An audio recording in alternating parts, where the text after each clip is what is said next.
Antrean panjang gudang Bulog di Desa Bulutana, Kecamatan Kajuara, Kabupaten Bone, ternyata dipicu kerusakan mesin pabrik pada Minggu 13 April 2025. Gangguan teknis itu membuat proses pengeringan dan penggilingan terganggu, sehingga memicu antrean panjang kendaraan roda 4 pengangkut gabah yang mayoritas berasal dari Kabupaten Sinjai dan Bulukumba. Video antrean tersebut juga mengungkapkan kerisauan sejumlah petani karena gabahnya terancam rusak jika harus mengantri lebih lama. Apalagi terjadi di tengah getolnya Bulog menyerap gabah demi menyukseskan target swasembada pangan yang dicanangkan Presiden Republik Indonesia Prabowo Subianto. Untung saja gangguan tersebut berhasil diatasi dalam waktu sehari. Haji Hanafi, pemilik CV Kajuara, pabrik penggilingan dan pengeringan yang ditunjuk sebagai salah satu maklon perum Bulog, memastikan gangguan pada pabrik telah teratasi. Haji Hanafi melanjutkan, mesin pabrik pun sudah kembali normal beroperasi sejak Senin, sehari setelah video viral tersebut. Di dalam video antrean yang sempat viral sebelumnya tersebut juga mengungkapkan pengakuan salah satu pemilik yang menyebut gabah mereka dibeli di bawah harga pembelian pemerintah atau HPP. Terkait hal itu, Haji Hanafi membantahnya dengan tegas. Sebagai pihak ketiga yang dipercaya Bulog untuk menerima dan mengolah padi milik petani, mereka membeli gabah sesuai HPP. Pimpinan cabang Bulog Bulukumba Farid Nur dalam kesempatan sama memastikan seluruh mitra kerja pengadaan yang ditunjuk Bulog terikat oleh surat perjanjian yang mewajibkan mereka membeli gabah sesuai HPP.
Besti Bulog. Hari ini kita ke CVK Juara, di mana banyak sekali pemberitaan-pemberitaan negatif yang sebenarnya tidak sesuai dengan kenyataannya.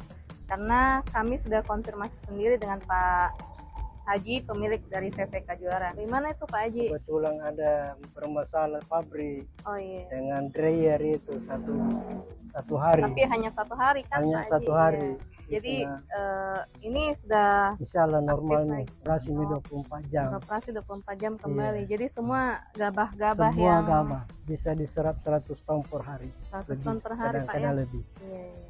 Oh, iya. Jadi alhamdulillah gabah di Kabupaten Sinjai maupun yang Bone. perbatasan Bone itu sudah bisa diserap kembali dan bisa diolah kembali oleh CVK Juara. Jadi Pak Haji itu kan ada juga kabar bahwa pembelian gabah di bawah HPP, apakah benar begitu Pak Haji? Tidak sah itu. Karena Tidak itu betul ya? 6.700 semua dibayar begitu. Jadi sebenarnya salah juga kalau Salah, kalau ada ada pemberitaan informasi. bahwa di pembelian di bawah HPP padahal Iya. sebenarnya 6.500 dengan ongkos angkutan Rp200.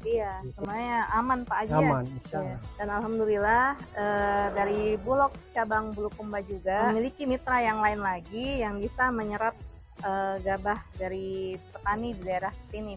Demikian Gesti Bulog, jadi alhamdulillah sudah normal kembali dan terima kasih banyak Pak Haji Iya, atas kasih. penjelasannya. Download Tribun X sekarang, menghadirkan lokal menjadi Indonesia.